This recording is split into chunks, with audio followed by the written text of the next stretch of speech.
Okay. We're here doing a marble polish. We started doing a real nice light cut. And this house is actually in Wynnewood, Pennsylvania.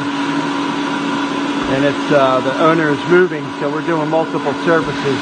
We're cleaning and polishing wood and doing carpet cleaning, and we're doing a terrazzo right here. We're going to be doing a sealer impregnator. We're really doing a lot of marble right now.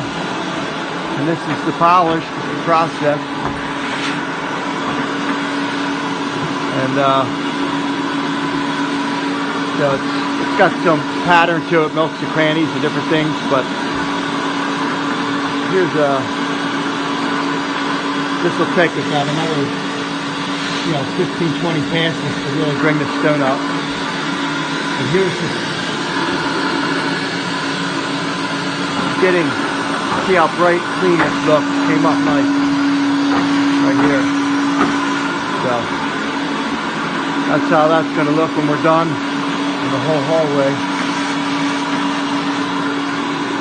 So if you guys need anything, any marble clean or polish, hone and polish, in residential, commercial, tile and grout, do the countertops, marble and granite, and seal them.